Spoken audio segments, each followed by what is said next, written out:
Muy bien, como siempre, pues estamos agradecidos con nuestro Padre que nos permite el poder compartir en esta nueva jornada, ¿verdad? Este tiempo maravilloso para compartir con la familia del Señor, ¿verdad? La familia en Cristo, la familia eterna, la cual el Señor nos ha permitido, ¿verdad? Conocer y nos permitirá seguir conociendo durante el tiempo que todavía nos reste vivir en esta carne. Es un privilegio el saber que tenemos a Cristo en nuestro corazón como nuestra vida y que Él tiene que seguir creciendo dentro de cada uno de nosotros. Porque la Escritura dice ciertamente que nada trajimos a este mundo y nada nos vamos a llevar. Así que de este mundo no nos vamos a llevar nada, pero hay algo maravilloso que sí podemos conocer o al menos entrar en conciencia de lo que efectivamente el Señor ha hecho con nosotros, para lo que fuimos creados, y es para que seamos casa de Cristo. Y esa conciencia nosotros la comenzamos a tener a partir de ahora, a partir de este tiempo, en donde sabemos que hemos sido creados para Cristo, la razón por la cual existimos es para Él, ¿verdad? Y ahora efectivamente podemos nosotros comenzar a experimentar esta vida preciosa que Él ha depositado en nuestro espíritu. El Señor ahora está muy interesado en que nosotros disfrutemos, ¿verdad?, de todos sus beneficios, como hemos estado viendo en las semanas pasadas. Bendice, alma mía, Jehová, y bendiga todo mi ser su santo nombre. Bendice, alma mía, a Jehová, y no olvides ninguno de sus beneficios. Él es nuestro Padre precioso, Él es nuestro Padre maravilloso.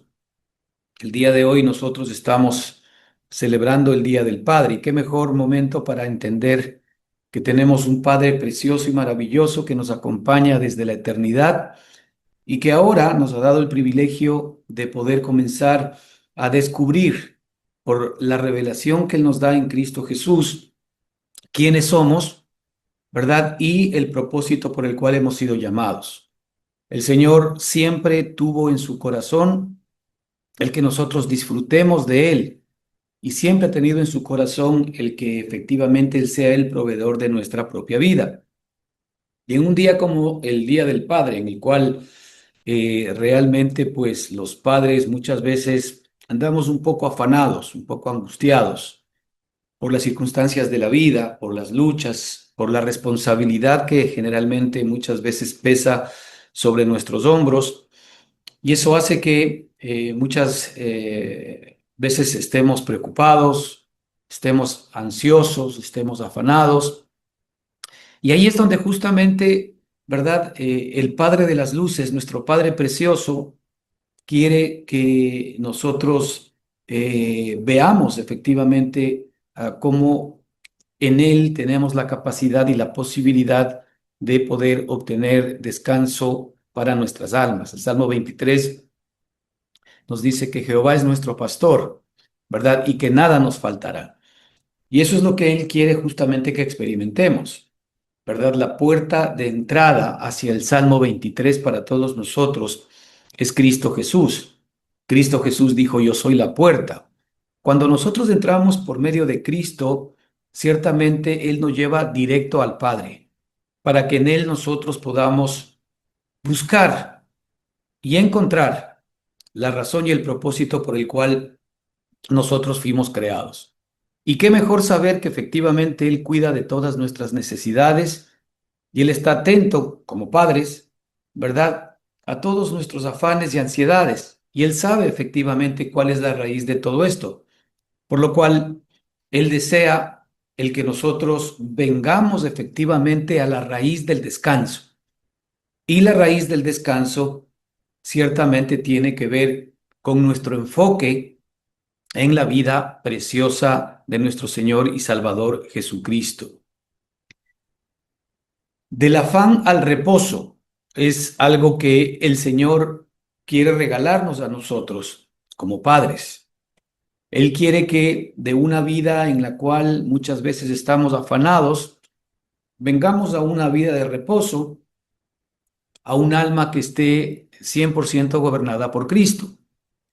Filipenses 4:6 en este sentido nos dice algo muy importante. que debemos todos los padres escuchar y entender. Por nada estéis afanosos, si no sean conocidas vuestras peticiones delante de Dios en toda oración y ruego. En Filipenses 4:6 tenemos esta declaración. Fíjate, por nada estéis afanosos.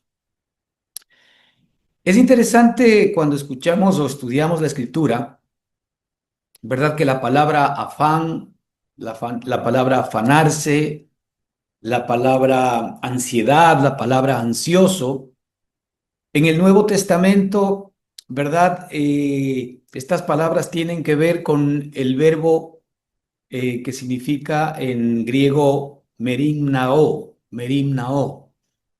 Y el sustantivo de esta palabra es merimna, y esto es lo que se riega generalmente en el Nuevo Testamento. ¿Qué significan estas palabras? Merimnao y merimna significan estar dividido por preocupaciones, inquietarse, ¿verdad? O estar cargados, ¿verdad? Por cuidados. Dependiendo de la traducción que nosotros tengamos en el español, en las Biblias nuestras en español, vamos a encontrar que por lo menos la palabra no os afanéis, ¿verdad? Se encuentra 19 veces descrita. Cuando la escritura, y específicamente ahora en el Nuevo Testamento, se habla mucho de esta palabra, es porque tiene una realmente consecuencia importante en nuestra propia experiencia y en nuestra vida. 19 veces nosotros podemos escuchar la frase no os afanéis en las diferentes traducciones que tenemos al español. Pero sin embargo, las palabras derivadas, que es la palabra ansiedad, ansioso, afanado, preocupado, ¿verdad? Podemos encontrarlas entre 25 a 30 referencias que tienen una relación estrecha exactamente con el mismo concepto. Lo cual implica que, por supuesto, cuando la escritura nos está a nosotros de alguna manera recalcando permanente y continuamente cuál debe ser nuestra posición del alma respecto del afán y la ansiedad. Y el consejo directo, inclusive del propio Señor Jesucristo, tiene que ver con nada estemos afanosos. Por nada estéis afanosos. Es decir, no hay absolutamente nada, ¿verdad? En las circunstancias por las cuales nosotros tengamos que enfrentar en nuestra vida por la que deberíamos estar afanosos. Ahora, es fácil decirlo, otra cosa es vivirlo, pero el Señor quiere que nosotros, ¿verdad? Como nuestro Padre amoroso, como el ejemplo real que nosotros tenemos de Él, sepamos en dónde podemos efectivamente poner nuestra confianza, en dónde nosotros podemos anclar nuestra alma para que el afán, para que la ansiedad, ¿verdad?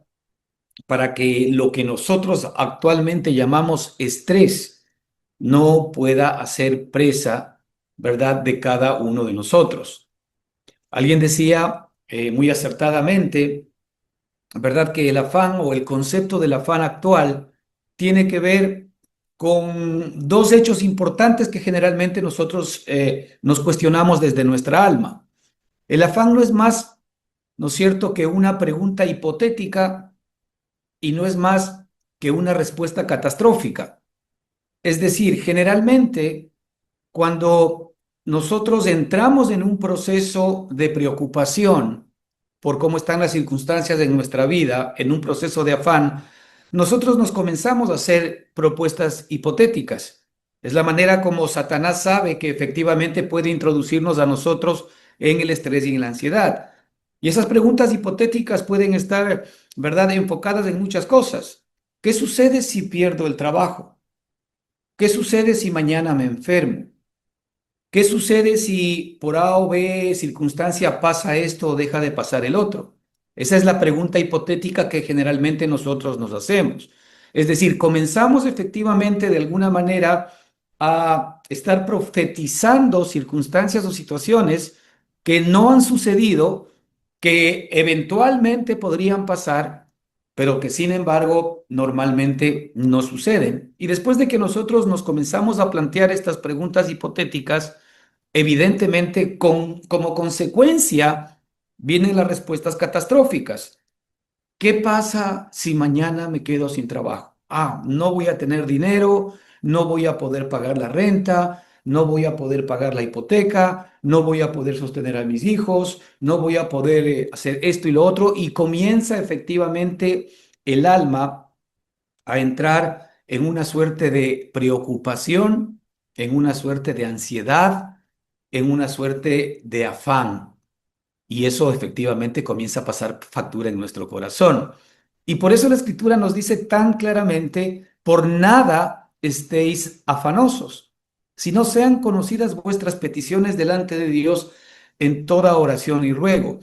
Y aquí es importante que entendamos porque más allá de que a simple vista podría parecer el hecho de que nosotros, por supuesto, y claro que lo podemos hacer, poner delante del Señor todas nuestras preocupaciones, todas nuestras cargas y todas nuestras luchas, pero este versículo también denota algo importante, ¿verdad? Que cuando nosotros entramos en comunión con el Señor y nos conectamos directamente por medio del Espíritu, ¿verdad? Van a ser conocidas por Él todas nuestras peticiones, antes de que se las pidamos inclusive. Es decir, aquí lo importante que nosotros debemos de alguna manera entender y comprender es que el Señor siempre efectivamente está en conocimiento de nuestras necesidades.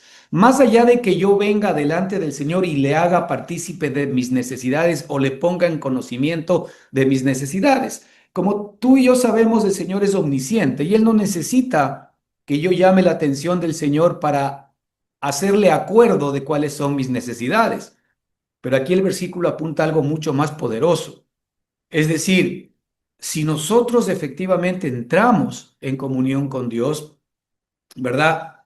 Vamos a poder recibir esta perspectiva espiritual en la cual vamos a poder conocer, ¿verdad? Que efectivamente el Señor está en conocimiento de todas nuestras necesidades. Él está ya antes de que nosotros se lo pidamos, ¿no es cierto? En control de cada situación y cada circunstancia que de alguna manera nosotros podemos estar viviendo. Así que cuando la palabra del Señor nos está a nosotros efectivamente mostrando esta palabrita complicada, ¿verdad? Hoy llamada estrés, el afán, la ansiedad, etcétera, es que efectivamente Él quiere que nosotros tengamos la respuesta adecuada para que ciertamente no entremos en este proceso de estrés. Ahora, en términos clínicos, inclusive se habla mucho de esta palabra con los famosos ataques de pánico, ¿no? Porque realmente cuando nosotros entramos al mundo del afán, al mundo de la ansiedad, al mundo del estrés, inmediatamente pues nuestro ser interior comienza a reaccionar de una manera, digamos, preocupante. Y esos ataques de pánico en donde efectivamente sentimos en nuestro corazón, ¿no es cierto?, una sensación de ahogo, una sensación de incapacidad, una sensación de que todo se nos viene encima, de que nos morimos, etcétera, etcétera, tiene que ver básicamente también, ¿verdad?, con este tipo de anclas. Cuando el afán, cuando la ansiedad se convierten en una ancla en nosotros, un ancla que está efectivamente atada a esta pregunta hipotética, a esta respuesta catastrófica, va a traer como consecuencia afán, ansiedad, preocupación y todo lo que nosotros de alguna manera hemos querido o hemos podido en su momento experimentar. Ahora, la misma escritura, ¿verdad? Nos da a nosotros una respuesta importante respecto de esto. El afán y la ansiedad efectivamente tienen que ver con una ocupación del alma separada directamente del reposo de Dios. Es decir, es el alma trabajando y es el alma intentando de alguna manera manejar algunas circunstancias, pero independientemente de Dios. Y el Señor justamente nos da la respuesta en Mateo 6:33 cuando nos dice algo precioso. Es decir, este tema de afanarse no es la capacidad que yo tengo para no afanarme, porque normalmente en nuestra naturaleza humana, en nuestro primer viejo hombre, la inclinación natural es a que estemos afanados y que estemos turbados. Pero sin embargo, Mateo 6:33 nos dice, mas buscad primeramente el reino de Dios y su justicia, y todas estas cosas o serán añadidas. Es decir, aquí el Señor ya nos muestra algo maravilloso, que verdaderamente si nosotros estamos anclados en el reino de Dios y su justicia, y el reino de Dios y su justicia es Cristo mismo gobernando nuestra alma. Entienda bien, para que a veces nosotros no nos vayamos por temas hipotéticos o semánticos. Aquí de lo que se trata es que efectivamente Cristo esté gobernando en nuestro corazón. Mas primeramente buscad el reino de Dios y su justicia. El reino de Dios y su justicia es Cristo gobernando nuestra alma. Y dice, cuando Cristo gobierne vuestra alma, en buen romance, todas estas cosas os serán añadidas. Y eso va en consonancia con aquello que el Señor nos dice, por nada estéis afanosos, sino sean conocidas, ¿verdad? Todas vuestras peticiones delante de Dios.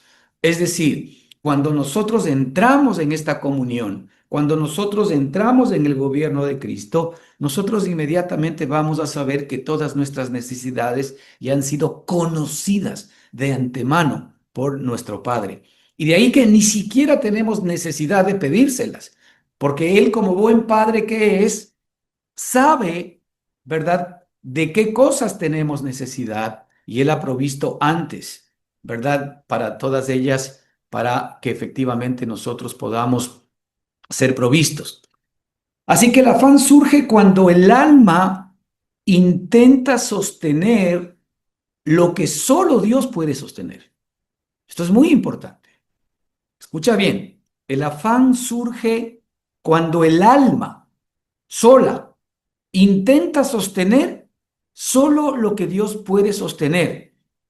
Pero en cambio, la paz, el descanso llega cuando el corazón vuelve nuevamente a reposar en Cristo. Cristo, como todos nosotros sabemos, es nuestra vida, Él es nuestra provisión y Él es ciertamente la seguridad de nuestro futuro. Así que es muy importante que nosotros como padres estemos siempre buscando esta ancla maravillosa, que es que el alma nuestra, ¿verdad?, esté permanente y continuamente buscando aferrarse, ¿verdad?, al Espíritu que está morando ahora dentro de cada uno de nosotros, para que del Espíritu nos vengan días de refrigerio, para que del Espíritu nos vengan a nosotros momentos de tranquilidad y de descanso, para que nuestra fortaleza y nuestra seguridad no esté anclada, ¿verdad?, en todas aquellas cosas externas que nada y nunca nos vamos a poder llevar, sino para que verdaderamente nuestra tranquilidad, nuestra seguridad, nuestra protección esté anclada en la vida maravillosa que Cristo ha depositado dentro de cada uno de nosotros. Así que quisiera yo ver hoy día, pues, si alcanzamos por lo menos unas 6 perspectivas, ¿verdad?, que tienen que ver directamente con esta situación del afán, de la ansiedad, y esto de cara a los padres, porque estamos en un mundo en el que todos nosotros de alguna manera tenemos desafíos diarios, tenemos luchas diarias, ¿verdad? Como padres no solamente tenemos la carga de traer, ¿verdad?, o de proveer para el alimento y para las necesidades físicas de la familia, sino que también nosotros, ¿verdad?, estamos llamados a proveer para las necesidades emocionales y para las necesidades espirituales. Pero una carga tan fuerte, nosotros somos incapaces de poder llevar si es que efectivamente a su vez nosotros mismos no estamos descansando en nuestro Señor y Salvador Jesucristo. El afán y la ansiedad son indicadores, ¿verdad?, que nos deben a nosotros llamar la atención respecto de en dónde verdaderamente estamos anclados. Cuando nosotros nos comenzamos a preocupar o nos comenzamos a afanar, ciertamente algo nos está diciendo que no estamos aferrados a lo que deberíamos aferrarnos. Pero también algo nos dice, ¿verdad?, que entonces hay que efectivamente enderezar el camino y hay que volver a la fuente de provisión para que podamos nosotros continuar de alguna manera recibiendo todos los beneficios que es el Señor. Por eso comenzaba ¿verdad? En la charla, nuevamente repitiendo estas palabras del Salmo 103. Bendice alma mía a Jehová y bendiga todo mi ser su santo nombre. Bendice alma mía a Jehová y no olvides ninguno de sus beneficios. El Señor lo que quiere es que los padres podamos recibir de primera mano los beneficios del Padre de los padres, para que efectivamente podamos también nosotros cumplir el rol que de alguna manera nos compete en nuestra posición actual como padres. Primero, el afán es entonces inequívocamente el síntoma de un alma independiente. Esto es muy importante que lo tengamos en cuenta. El afán es el síntoma de un alma independiente. Cada vez que nosotros comencemos de alguna manera a preocuparnos y a afanarnos, ¿verdad? Se nos está mostrando que necesitamos venir a anclarnos en Cristo Jesús. Es decir, nuestra alma está entrenada para enfocarse en las carencias, para enfocarse en las necesidades. Nuestra alma está entrenada para generar estas preguntas hipotéticas y para generar estas respuestas catastróficas de las cuales hablamos hace un minuto. Y por eso es que la Escritura nos dice, no os afanéis por vuestra vida. Es decir, Mateo 6:25 nos está diciendo claramente que el afán es el síntoma de un alma independiente. ¿Qué nos dice Mateo 6:25? No os afanéis por vuestra vida. Fíjate que aquí la escritura, y es el propio Señor Jesucristo que está hablando, ¿verdad? No comienza hablando de no os afanéis por el dinero, no os afanéis por el trabajo, no os afanéis por la salud, sino que él comienza diciendo, no os afanéis por vuestra vida, porque el afán nace cuando el alma intenta preservar su propia vida. Desde ahí ya tenemos nosotros un problema. No olvidemos que la invitación del Señor es a que entendamos cuál es nuestra condición actual, ¿verdad? Respecto de la vida adámica o de la vida del alma que nosotros manteníamos. El Señor nos dice que nuestro viejo hombre está crucificado juntamente con Él. Nuestra vida natural definitivamente no agrada a Dios y nuestra vida natural es la que a nosotros nos va a pasar ciertamente factura. El afán nace cuando el alma intenta preservar su vida. ¿Qué nos dice Mateo 16:25? ¿Verdad? Porque todo el que quiera salvar su vida, la perderá. Ahí viene el problema. ¿Verdad? El tema es que cuando yo quiero preservar mi vida, es decir, la vida adámica normalmente encuentra seguridad, encuentra tranquilidad, encuentra descanso y encuentra reposo cuando las cosas externas están funcionando bien. Cuando hay salud, dinero y amor, entonces nuestra vida está tranquila y está segura. Pero el Señor no ha venido a prometer salud, dinero y amor. Él nos ha venido a dar su vida, es decir, a que reemplacemos, a quitarnos la vida, ¿no es cierto? O a crucificar la vida que proviene del alma, esa vida que es independiente de Dios, y el Señor ha venido a darnos la vida Zoe, la vida de Cristo, que es la vida que está anclada a su vez en la vida del Padre. Aquí, por ejemplo, en este versículo, cuando el Señor dice, porque todo el que quiera salvar su vida la perderá, aquí la palabra vida, ¿verdad? Es la palabra suje o la palabra psique, ¿verdad? Que es la vida del alma. Es decir, el alma tiene su propia vida y el alma tiene una vida independiente de Dios. La vida de Dios es la vida Zoe, mientras que el alma tiene su propia vida, que es la vida psique. La vida psique, la vida psicológica, ¿no es cierto? ¿Qué es lo que busca? ¿Qué es lo que quiere? La vida psicológica quiere controlar, la vida psicológica quiere predecir, la vida psicológica quiere garantizar y la vida psicológica quiere asegurar. Es decir, Debemos entender que la vida psique lo que busca es vivir independientemente de Dios.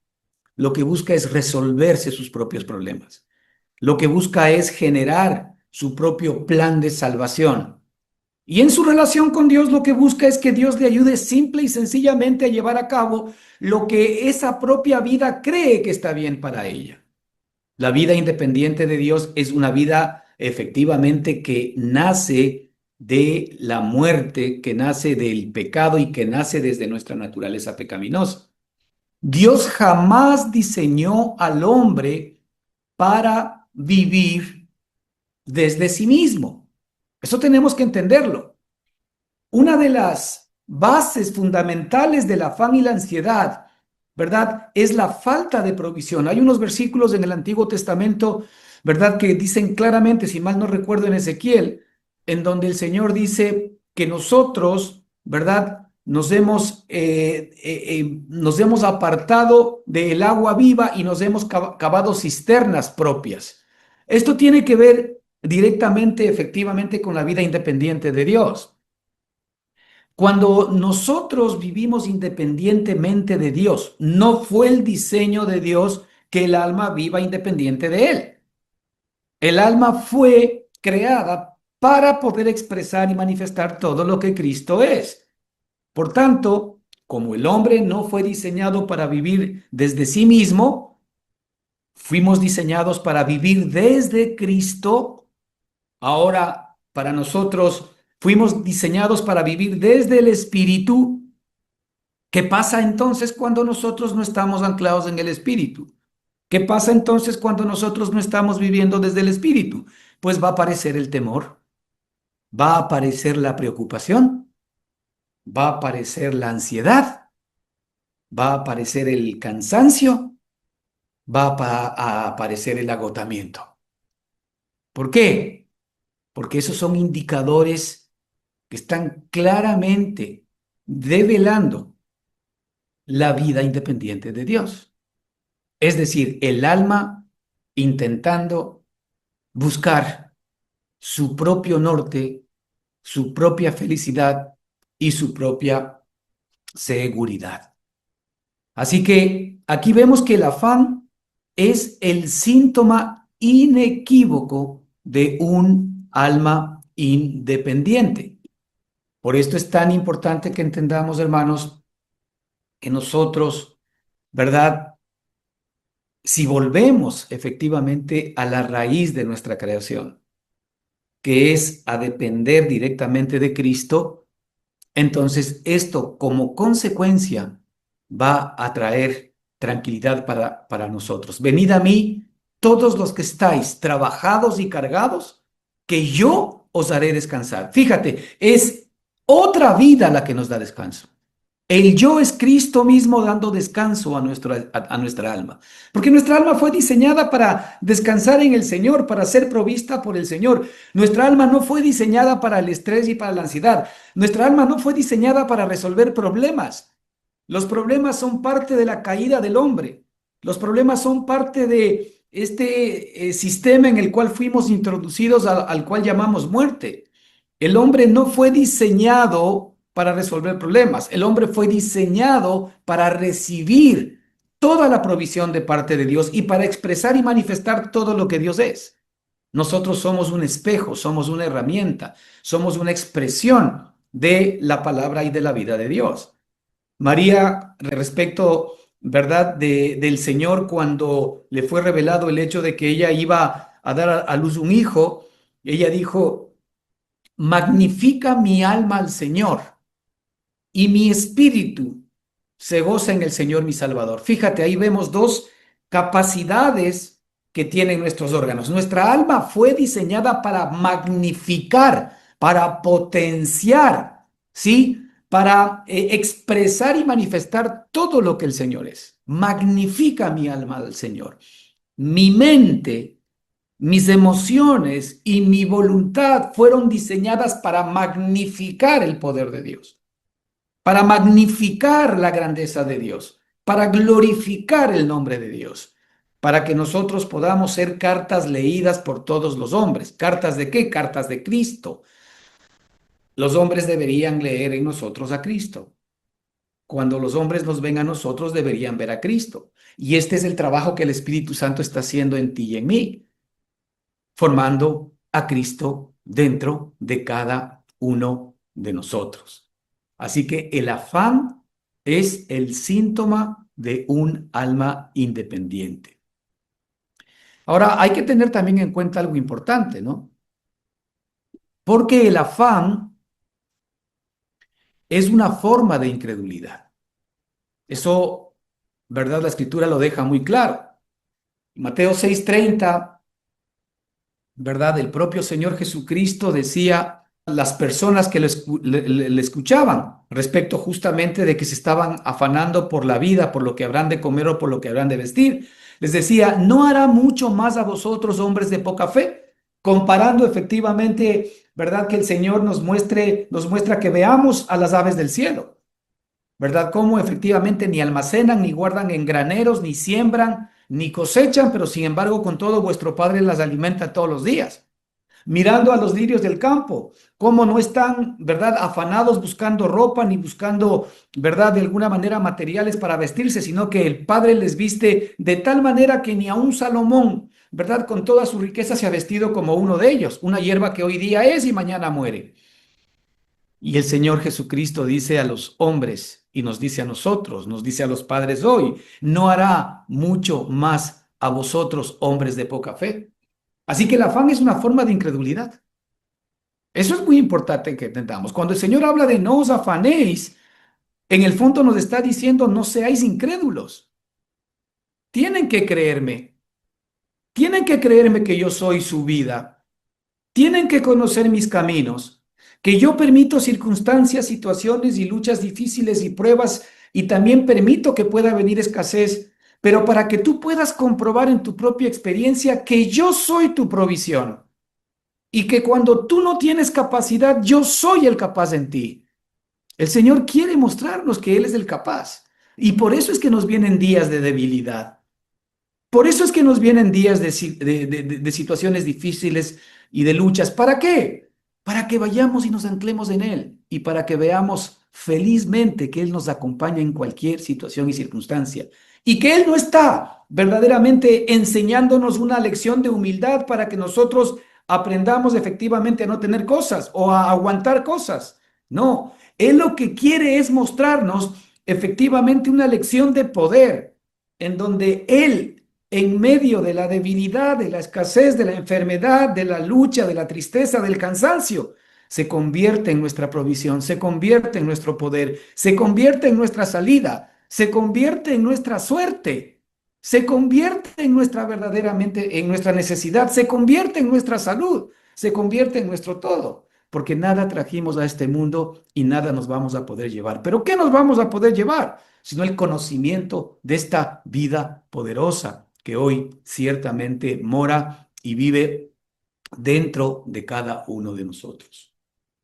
Jesús conecta directamente el afán con la falta de visión de Dios, con la falta de verlo, con la falta de comunión con Dios. Cuando nosotros buscamos al Señor, y ciertamente ahí, hermanos, hay una lucha, porque es fácil decirlo, pero todos estamos de alguna manera experimentando nuestras propias batallas todos los días. Estamos luchando contra el sueño, estamos luchando contra la almohada, estamos luchando ahora contra tantas distracciones que tenemos en el teléfono, las redes sociales, la IA y muchas otras cosas más. Estamos luchando, ¿verdad?, con mucha oferta que nos da el mundo para que nos desenfoquemos y para que no le prestemos atención a lo importante. ¿Qué nos está diciendo el Señor? Que no hagamos las demás cosas. No, no nos está diciendo esto. Nos está diciendo que primeramente busquemos el reino de Dios y su justicia y todas las demás cosas nos serán añadidas. Nos está diciendo que no nos desenfoquemos, que no nos desenchufemos, porque Jesús está conectando directamente el afán y la ansiedad con la falta de visión de Dios, con la falta de visión espiritual, con la falta de comunión con Dios. Esto tiene que ser un jalón de orejas para nosotros, pero no para traer tristeza a nuestro corazón, sino para sacudirnos, a que entremos en una relación, que el Padre quiere que tengamos. Como buen Padre que es y como padres terrenales que Él sabe que somos, Él quiere efectivamente reproducir, ¿no es cierto?, sus capacidades y su poder dentro de cada uno de nosotros. Así que Él no está condenando a las personas, Él está mostrando la raíz. El problema no son las circunstancias. El problema es haber quitado la mirada, la vista, el enfoque al Padre. Cuando nosotros vemos a Pedro, por ejemplo, en esta escena en la que el Señor nos muestra, ¿se acuerdan cuando ellos vieron que venía como un fantasma en medio de las aguas y el viento impetuoso y las olas saltaban, ¿verdad? Ahí cuando vieron que era Jesús el que se acercaba y estaban asustados. Y Pedro le dijo, Señor, si eres tú, manda a que yo camine contigo. Y el Señor le dijo, ven, Pedro, baja. Y Pedro caminó sobre las aguas mientras veía a Cristo. Había un viento impetuoso, había unas olas inmensas, había un mar que quería tragarse la barca, habían rayos y centellas. Realmente había todo un espectáculo de temor y de miedo. Pero en medio de esa circunstancia, ¿qué hizo Pedro? Pedro vio a Cristo. En medio de esa circunstancia apareció Cristo. Cristo caminando encima del caos. Fíjate qué figura tan hermosa. Cuando nosotros estemos pasando circunstancias difíciles en donde vemos que las olas y el mal tiempo y el mal temporal nos abruman, Cristo aparece caminando encima de todo aquello, porque Él es Dios. Él está por encima de todo aquello. Y cuando nosotros en medio, efectivamente, de este drama, vemos a Cristo, comenzamos a tener una visión distinta. Señor, si eres tú, manda a que yo esté contigo. Manda a que yo baje a la posición en la cual tú te encuentras. Inmediatamente el Señor le dice a Pedro, en este caso, ¿verdad? Que baje, y Pedro caminó sobre las aguas, mientras veía a Cristo. Pero sin embargo, cuando él vio al viento otra vez, cuando cambió su mirada, cuando cambió su perspectiva, cuando cambió su enfoque, cuando vio el viento, él comenzó otra vez a hundirse. ¿Qué cambió en Pedro? Lo único que cambió es su visión. Mientras veía a Cristo, a pesar de que ese mal temporal, a pesar de que esos vientos huracanados eran una realidad, no se hundía, porque el Señor lo sostenía. Pero el momento en que quitó la mirada de Cristo y otra vez vio el caos, inmediatamente comenzó a hundirse. El viento ya estaba antes, ¿no? Ya los rayos y las olas estaban antes. Pero sin embargo, él decidió ver a Cristo, y cuando vio a Cristo, él pudo bajar y experimentar lo divino, experimentar algo que por supuesto para él era imposible. Pero sin embargo, cuando cambió su mirada, efectivamente todo cambió. ¿Qué fue lo que cambió? Fue el objeto de su mirada. Cuando nosotros cambiamos el objeto de nuestra mirada, ya no es Cristo, es el problema. Ya no es Cristo, es la dificultad. Ya no es Cristo, es la escasez. Ya no es Cristo, es el trabajo. Ya no es Cristo, es el afán.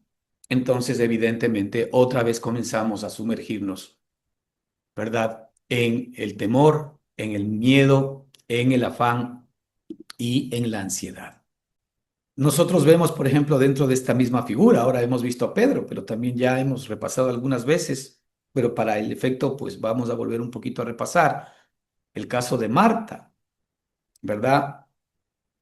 Es el cuadro perfecto que el Señor nos muestra de un alma cuando está afanada. En Lucas 10:41, ¿qué dijo el Señor a Marta? Marta, Marta, afanada y turbada estás con muchas cosas. ¿verdad? Aquí aparece la palabra afanada, que es la que hablamos al principio, merimnao, que significa dividida, afanada significa dividida, y turbada es la palabra torubasó, que significa agitado interiormente. Es decir, fíjate la figura, una persona que está dividida interiormente y que está agitada interiormente. Marta estaba sirviendo, como nosotros sabemos de acuerdo a lo que nos muestra la escritura, pero ella estaba sirviendo ¿desde dónde? Ella estaba sirviendo desde su alma, ella estaba sirviendo desde sus propias capacidades. Ella estaba sirviendo desde su propio entendimiento, desde su propio conocimiento. Ella estaba tratando de servir desde sus propias capacidades. María estaba, pero sin embargo, ¿verdad? Marta la vemos en esa condición, pero sin embargo, ¿cómo vemos a María? A María la vemos que estaba sentada a los pies de Cristo. Marta estaba ocupada para Cristo. ¿Sí? Porque estaba haciendo cosas para él. De hecho, le dijo, Señor, ¿no te molesta que mi hermana no me ayude a servir? ¿Sí?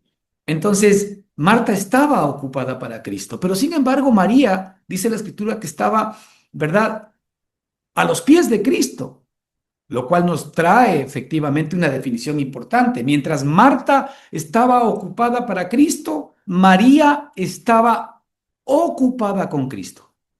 Son dos cosas totalmente distintas y diferentes. Estar ocupado para Cristo. Este es el trabajo que viene desde nuestra propia alma y de nuestra propia capacidad, o estar ocupado con Cristo.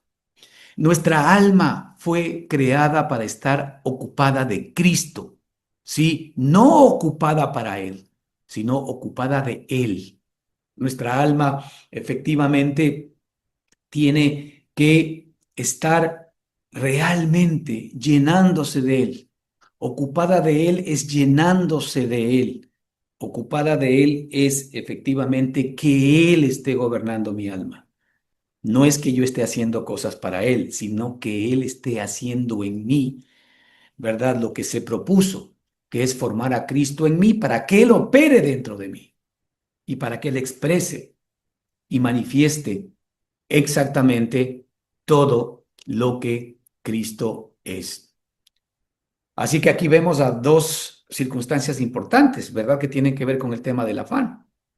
Aun cuando nosotros somos cristianos, podemos estar afanados cuando nos ponemos en la posición de Marta, que es trabajar para Cristo, pero sin embargo María nos enseña la posición correcta, que es ocuparnos de Cristo, ocuparnos con Cristo, que Él sea nuestra ocupación, que Él sea nuestro interés. María vio que estar sentada a los pies de Cristo le traía gozo, le traía paz, le traía seguridad. Y el mismo Señor Jesucristo dijo, Marta, Marta, afanada y turbada estás con muchas cosas. Pero María escogió la mejor parte, la cual no le será quitada. Es que la mejor parte es Cristo para nosotros. Y Cristo nunca nos puede ser quitado. Lo que Dios unió, que no lo separe el hombre. ¿Qué unió Dios? Dios unió, ¿verdad?, a Cristo con su amada esposa, la iglesia, nosotros, su alma. Lo que Dios unió no lo separa el hombre. Es decir, cuando yo vengo a los pies de Cristo, estoy efectivamente entrando en el diseño de Dios para mí. El esposo gobernando sobre la esposa. Lo que Dios unió, no lo separe el hombre. Esto es algo que el hombre nunca va a poder separar, porque es una obra de Dios dentro de todos y cada uno de nosotros. Así que aquí vemos, ¿verdad?, la situación de Marta. Marta como el cuadro perfecto de un alma afanada, pero sin embargo vemos a María como un cuadro en el cual tú y yo nos tenemos que reflejar. Buscar la paz. Venid a mí todo aquel que está trabajado y cargado, que yo le haré descansar, nos dice el Señor. Ahora, ¿cómo vencemos nosotros la ansiedad? Ya está claro que efectivamente el afán, la ansiedad, el estrés Los ataques de pánico, lo que tú quieras, como quieras llamar, porque pueden ser diferentes estadios de una misma enfermedad. ¿Cómo somos capaces nosotros de vencer esto? Porque esto es un tema de todos los días. Ahora, la ansiedad se vence, de acuerdo con la escritura, entregando la carga. Lo primero que nosotros tenemos que reconocer es que estamos cargando algo que somos incapaces de poder cargar. Sí que puede ser tu responsabilidad, sí que lo es. Sí que ese es tu trabajo, sí que lo es. Pero la responsabilidad que el Señor ahora ha tomado con nosotros como sus hijos es que Él es, ¿verdad? El que genera la herencia, porque la Escritura nos dice que los padres heredan para los hijos y no los hijos para los padres. Es decir, el Señor nos ha dejado herencia a nosotros. El Señor no está esperando que nosotros le demos ninguna herencia. El Señor nos dejó herencia y la herencia es la vida de Cristo. Por eso es que el Señor quiere que nosotros regresemos, ¿verdad? A entregar nuestras cargas. ¿Qué dice Primera de Pedro 5:7? Echando toda vuestra ansiedad sobre Él. ¿Hay momentos en los cuales vamos a estar afanados? La respuesta es sí. ¿Hay momentos en los cuales vamos a estar ansiosos? La respuesta es sí. ¿Hay momentos en que las circunstancias nos van a traer a preocupación? La respuesta es sí. Pero nosotros tenemos que aprender a llevar todo pensamiento cautivo a la obediencia a Cristo. Nosotros tenemos que aprender, ¿verdad?, a traer cada mañana delante del Señor todo pensamiento que no se alinee con confiar en Él. Ese es un trabajo que nosotros sí podemos hacer. Alguien decía, ¿verdad?, que nosotros no podemos evitar que las aves vuelen encima de nuestra cabeza, pero sí podemos evitar que las aves aniden o se estacionen en nuestra cabeza. Eso tiene que ver con nuestros pensamientos. Nosotros no podemos evitar que pensamientos negativos, pensamientos de temor, pensamientos, ¿verdad?, de preguntas hipotéticas y pensamientos de respuestas catastróficas efectivamente nos sigan. Pero sin embargo, sí podemos evitar el que aniden en nosotros. ¿Qué hacemos para eso? Echando toda nuestra ansiedad sobre Él, echando todo nuestro afán sobre Él, echando todas nuestras preocupaciones sobre Él. Hermanos, tenemos que entender que Cristo llevó en la cruz del Calvario todo aquello por nosotros. El efecto de la cruz es que el Señor llevó a la muerte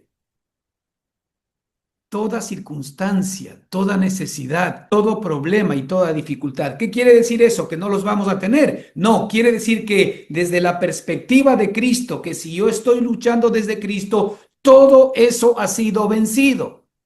Eso quiere decir. Quiere decir que efectivamente el Señor ya conocía todas nuestras necesidades antes de que se las pidamos y que Él iba a hacer su obra y su trabajo. Primera de Pedro 5:7 nos dice, echando toda vuestra ansiedad sobre Él. La expresión griega significa literalmente arrojar una carga encima de otro. Esa es la idea central, ¿sí? Arrojar una carga encima de otro. Esta es una idea como cuando tú tienes un gran saco, yo que sé, de cemento en tu hombro y realmente te aplasta. Cuando tú ese saco de cemento lo coges y lo pones al lado en una mesa, ese es tu saco de cemento, lo pones en una mesa, ¿verdad? Ese saco de cemento sigue siendo tu saco, pero sin embargo ya no sientes la carga. Pues ese más o menos es el efecto que tenemos cuando nosotros estamos con Cristo. Yo tengo una carga, tengo un problema, tengo una lucha. Cuando yo he hecho toda mi ansiedad sobre Él, esa carga, esa lucha, ese problema, ese peso, ahora lo carga Él. Él ya lo cargó en la cruz por ti y por mí. Sí sigue siendo mi peso, sigue siendo mi dificultad y mi problema, pero con la seguridad de que ya no tengo que llevar la carga y con la seguridad de que Cristo ya pagó por eso. Entonces esto va a traer como consecuencia el hecho de que no esté experimentando el peso ni la carga, a pesar de que está allí, hasta que efectivamente la situación simple y sencillamente se dé por vencida. Porque el Señor obviamente ha vencido cada situación y cada circunstancia. La expresión, ¿verdad? Como hemos dicho, significa arrojar una carga encima de otro. Pedro no dice, analiza tu ansiedad, que es lo que nosotros generalmente hacemos en nuestra alma, ¿verdad? Pedro no dice, analiza tu ansiedad, controla tu ansiedad, administra tu ansiedad. Él no nos manda a un psicólogo o a un pastor para que de alguna manera analice nuestra ansiedad, controle nuestra ansiedad o administre nuestra ansiedad. Él dice algo importante, fíjate lo que dice aquí, echando, échala, entrégala. Así es como efectivamente nosotros actuamos, entregando algo que ya no es nuestro. Entrégala porque la carga nunca fue diseñada para ser llevada por nosotros. Por eso es que el alma se estresa. El alma no está diseñada para resolver. El alma está diseñada para creer, para confiar, para recibir. El alma está diseñada para disfrutar todo lo que es de Cristo. La carga no fue diseñada para ser llevada por nosotros. El remedio divino que el Señor nos da para esta circunstancia. Mateo 6:33 nos dice claramente, buscar primeramente el reino de Dios. ¿Qué dice la Escritura? Mas buscad primeramente el reino de Dios y su justicia. Mateo 6:33. Allí está el remedio. Allí está la respuesta. Oye, estás tú en problemas ahorita y con mucho afán y con mucha ansiedad. El Señor te dice, mas buscad primeramente el reino de Dios y su justicia. Mas primeramente busca el gobierno de Cristo en tu corazón. Lo que tú estás viviendo ahora tiene que ver directamente con el gobierno de Cristo en tu corazón. Porque más allá de que lo estuvieses viviendo, estarías viendo las cosas desde la perspectiva de Cristo, no desde la perspectiva de la ansiedad, no desde la perspectiva de la escasez, no desde la perspectiva, ¿verdad?, de la circunstancia que estás buscando. ¿Qué tienes que hacer en medio de esto? ¿Cuál es el remedio divino? Buscar el reino. Siempre cuando el Señor habla del reino, habla de gobierno. Cuando se habla de reino, se habla de gobierno en Escritura.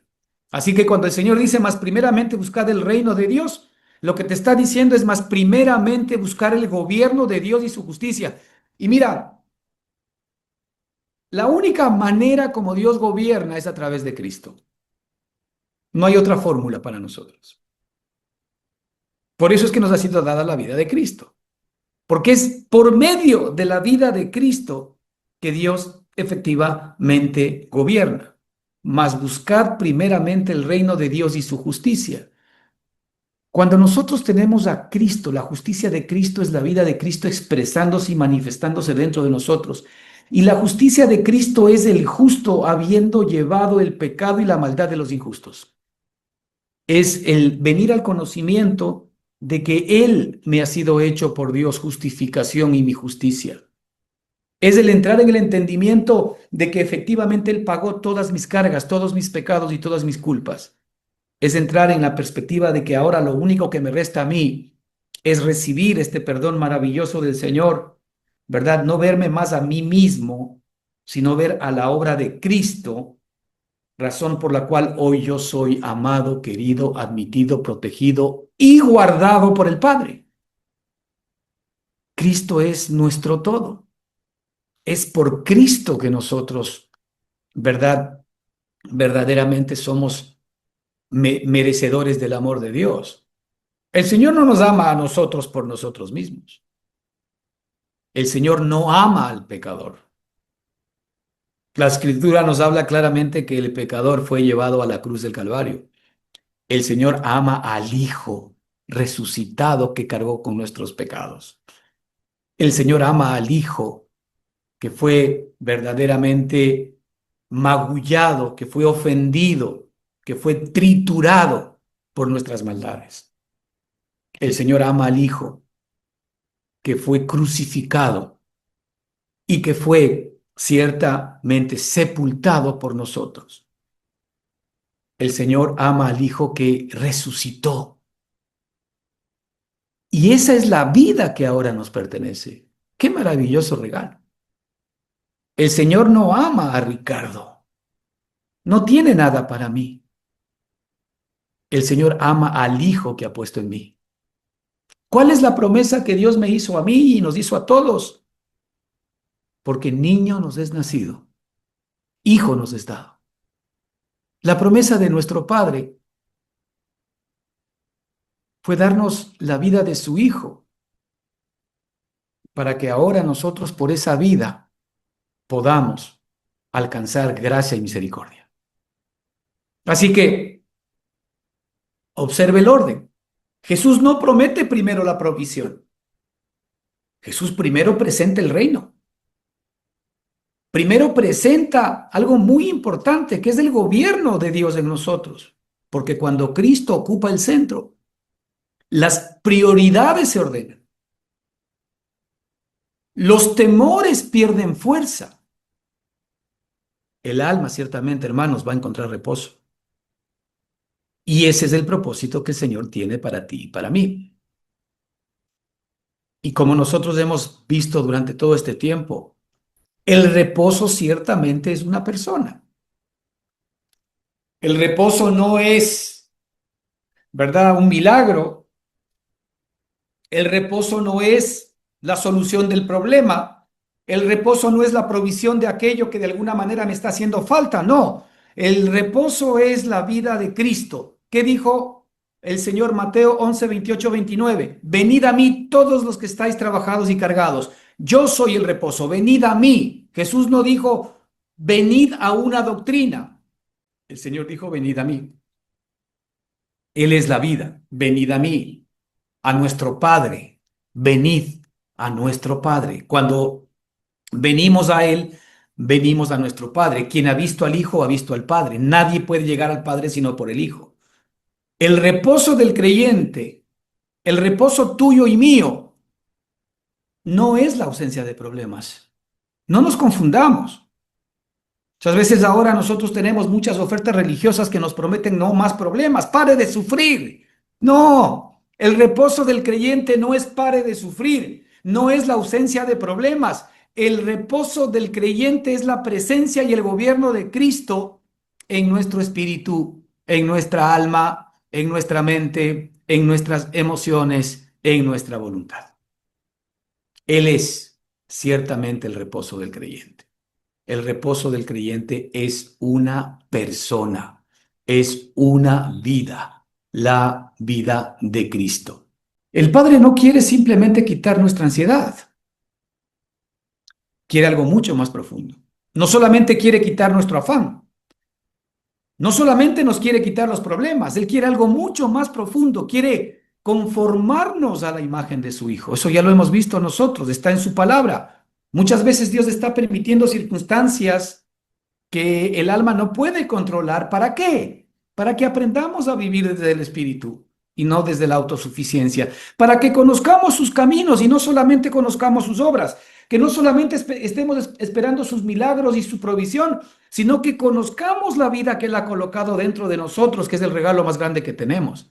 El regalo más grande que tenemos no son los favores de Dios, sino es Dios mismo como el favor que hizo para nosotros poniendo su vida en nuestro corazón.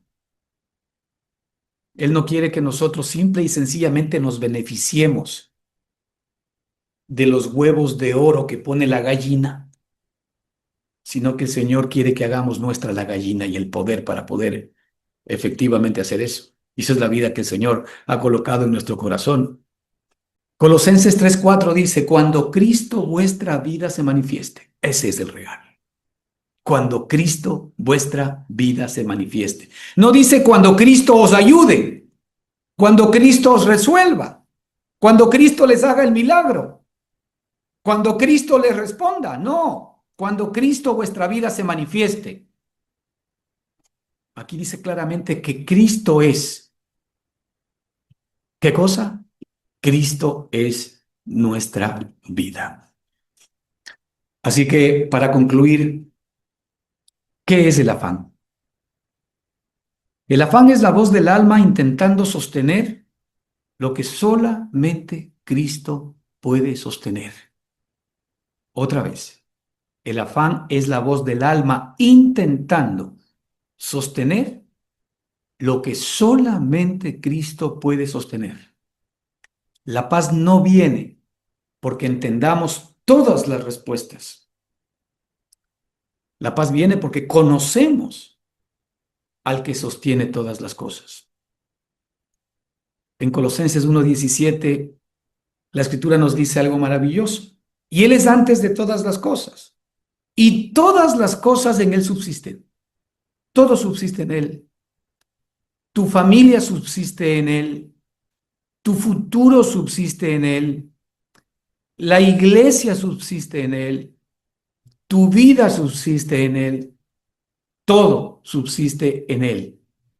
Entonces, ciertamente, así podemos descansar, echando toda vuestra ansiedad sobre Él, porque Él tiene cuidado de vosotros. Primera de Pedro 5:7. Feliz día a todos los padres. Bendiciones. Amén.